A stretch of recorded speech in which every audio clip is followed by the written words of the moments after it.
But today we start a new series. As we begin the fall season here, we're kicking off a new series called Who Do You Think You Are? Who do you think you are? And there it's a season and a series that's looking at us. Who you think you are. Not always the same things for us. The definition of identity is what makes you, you. You are the Lord's creation. Everything else takes a back seat. And all of this matters. This sense of identity and who we think we are, it truly matters because it drives your actions. If you derive your sense of identity from your work, then you'll pour yourself into your work. You'll work evenings, you'll work weekends, you'll bring your work home with you at night, and most likely you'll irritate your spouse in the process. That if you get your sense of identity from your kids and your role as a parent, then your kids will be your entire world.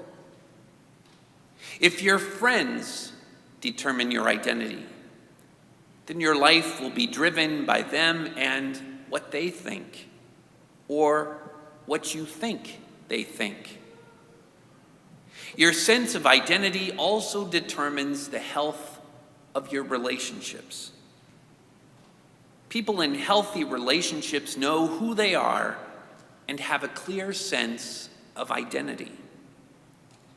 Many marriages fail because one or the other partner doesn't know who he or she is apart from being a couple. The relationship between a parent and a child breaks down when the parent tries to be a peer or a friend, or the child becomes the authority or the decision maker in the family.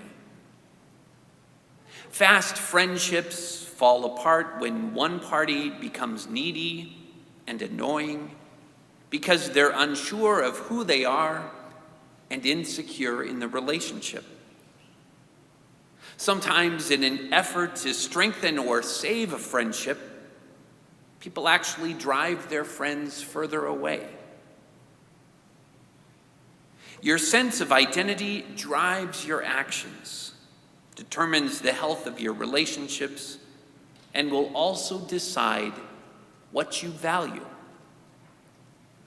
Whatever defines you is ultimately where you find value and meaning in your life. You value what you think makes you, you. For many people, that can be their ethnic background. They're Italian or Irish or Mexican. For some people, it's their neighborhood or their school. Many people look to what they own to help them define themselves. The car they drive, the style of clothes they wear, or where they go on vacation. Others look at their title or role in the world. I'm a doctor, I'm a lawyer, or I'm in charge of something. Many people define themselves by their hobbies or their interests. Recently saw a bumper sticker that said that my golden retriever is smarter than your middle school student. Dog lovers are dog lovers, gun owners are gun owners, homeschoolers are homeschoolers, and vegans are vegans. And then there are the people who are defined by what happens to them. Unfortunately, like war refugees or victims of violent crime or victims of abuse of any kind. Any or all of these are possible places we can look to base our identity. But all of them, good, bad, or otherwise, are simply incomplete. None of them represents the fullness of identity for any of us. And sometimes we invest in an idea of ourself, and it's passing away before our very eyes. Today we're going to look at a passage from the book of the Bible called Ezekiel. We heard this in our first reading. That Ezekiel was a prophet who lived about 600 years before Christ. He lived at a time when the city of Jerusalem was in trouble. The people had pretty much abandoned God and become very corrupt. Meanwhile, a very powerful nearby neighbor, the nation of Babylon, was preparing to destroy Jerusalem and even the Jewish culture itself. What's called into question was the identity of the people. That's Israel at the time of the prophet Ezekiel. And Ezekiel receives a series of messages from the Lord. And at one point, God tells him this: "You, son of man, I have appointed watchmen for the house of Israel. When you hear me say anything, you shall warn them for me. Warn the wicked and try to turn him from his way." We know that back then, watchmen were stationed on the city walls to warn of approaching danger. But God says, warn the wicked. Try to turn him from his way. I will save them from all their sinful backsliding, and I will cleanse them. They will be my people, and I will be their God.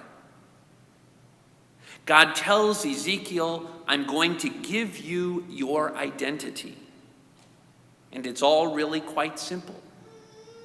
You are mine. Maybe as a kid, you remember the pain of being chosen last by others to play a game, or a date, or a dance, or even a job. I hope we also know the joy of being chosen as well. You've been chosen, and you should delight in this.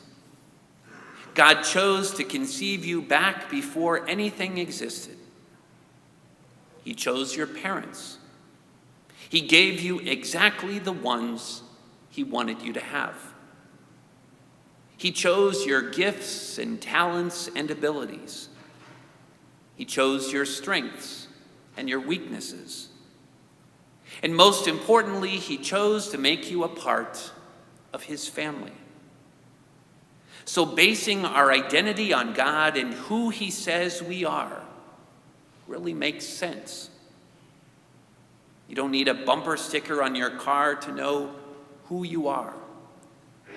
The core of your identity is not your pain and sufferings, as real as they are, but in the pain and suffering of Jesus on the cross for you. You aren't what's been done to you, but what Jesus has done to you. You aren't your mistakes and bad choices. You are God's choice.